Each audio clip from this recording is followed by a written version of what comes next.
Subscribe कीजिए बिन Nasir network को और हमारी फैमिली का हिस्सा बनिए। वो वली को छोड़कर ज़ैनब की तरफ बढ़ा और अब इसके हाथ खोल रहा था। तुम ठीक हो ना? नरमी से उसने ज़ैनब से सवाल पूछा। ज़ैनब ने एक लम्हे से पहले इसका हाथ झटक दिया।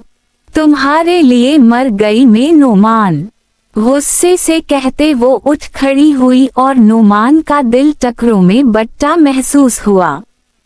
वो इसके पीछे ही लपका। ज़ैनब मेरी बात सुनो।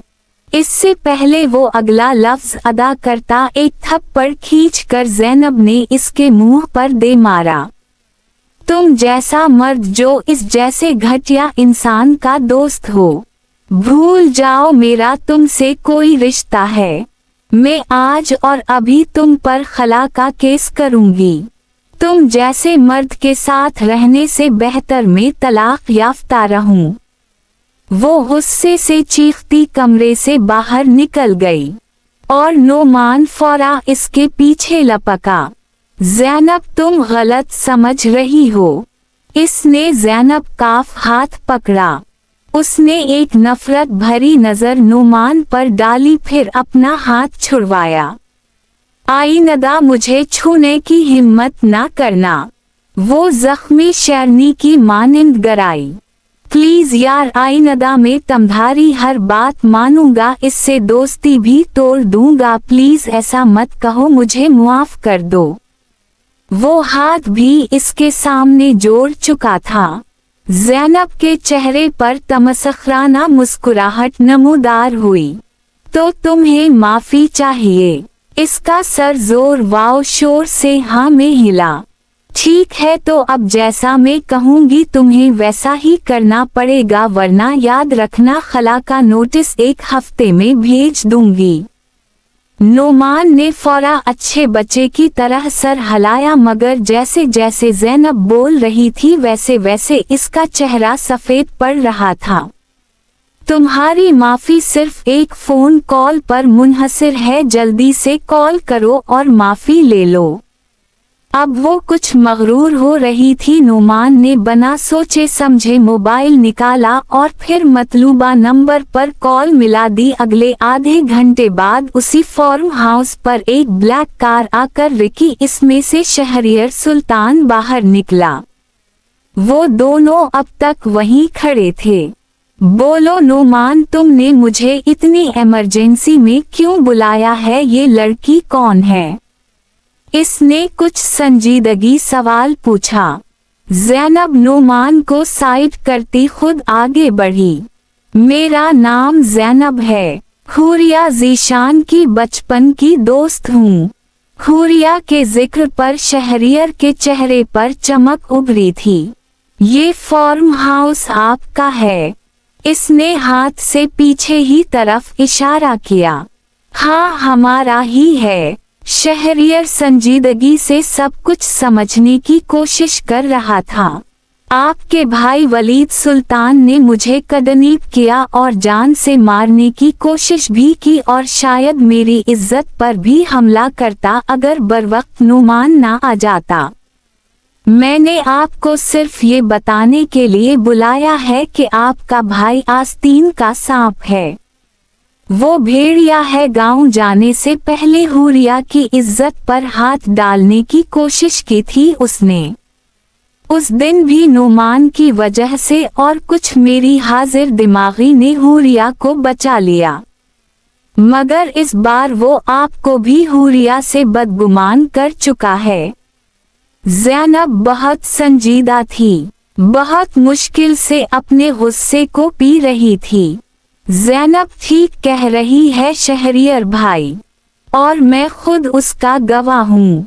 इस दिन मैंने वली के सर पर वाज मार कर उसे बेहोश किए यहाँ से गायब किए। वली के साथ हुरिया को भी बचाया था, क्योंकि मैं अयाश जरूर हूँ मगर बेगरत नहीं। शहरियर का चेहरा सब सुनकर भी बेतासुर ही रहा।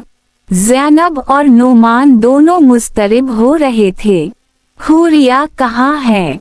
इसने सिर्फ एक सवाल पूछा। इसके में तरफ और बेबसी थी जो ज़ैनब साफ महसूस कर सकती थी, मगर जब तक उसे यकीन ना हो जाता कि शहरियर अपने भाई को कोई सजा देगा तब तक वो कभी भी नहीं बताने वाली थी।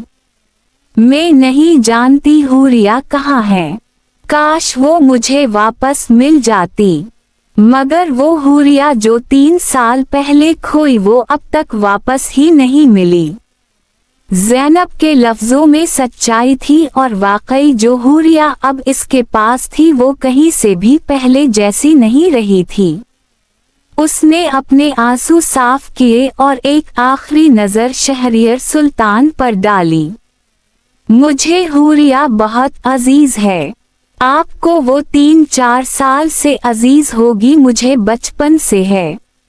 जो इसे तकलीफ दे मैं इसका खानदान तबाह करके रख देने की सलाहियत रखती हूँ। आपके भाई का फैसला आप पर छोड़ा, अब फैसला आपने करना है कि हुरिया सच्ची है या आपका भाई।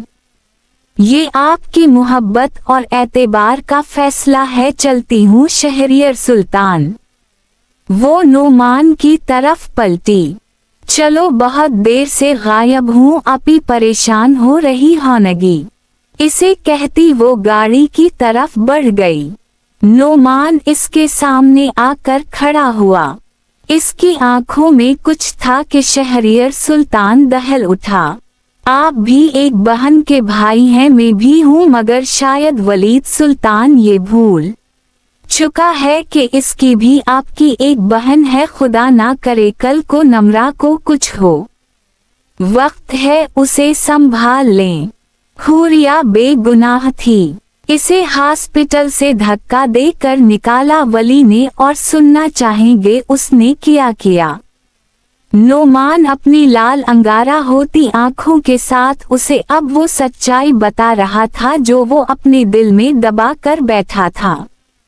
नोमान, अभी मेरे बंदों का फोन आया है कि वो चिड़िया डिफेंस के किसी बंगले में घुसी है, उसके साथ कोई लड़की भी है। मुझे वो लड़की कल रात तक हर हाल में अपने फार्म हाउस पर चाहिए। तो डिफेंस में रहता है, पता कर वो कहाँ गई है।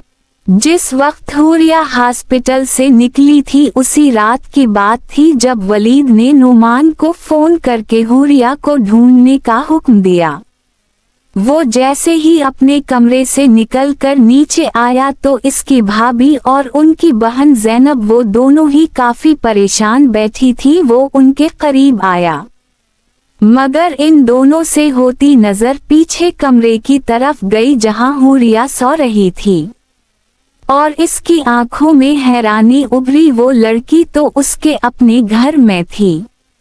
ज़ैनब ने बहाने से बहन को वहां से खिसकाया और एक ही जसत में नोमान का गिरेबान पकड़े वो चीखी थी। अगर इस वलीद को पता चला कि हुरिया यहाँ है तो मैं तुम्हारी जान निकाल दूंगी। इसकी खूबसूरत काली आंखें उस वक्त अंगारा हो रही थी। नोमान फकत मुस्कुरा उठा। और मैं ऐसा क्यों करूँगा?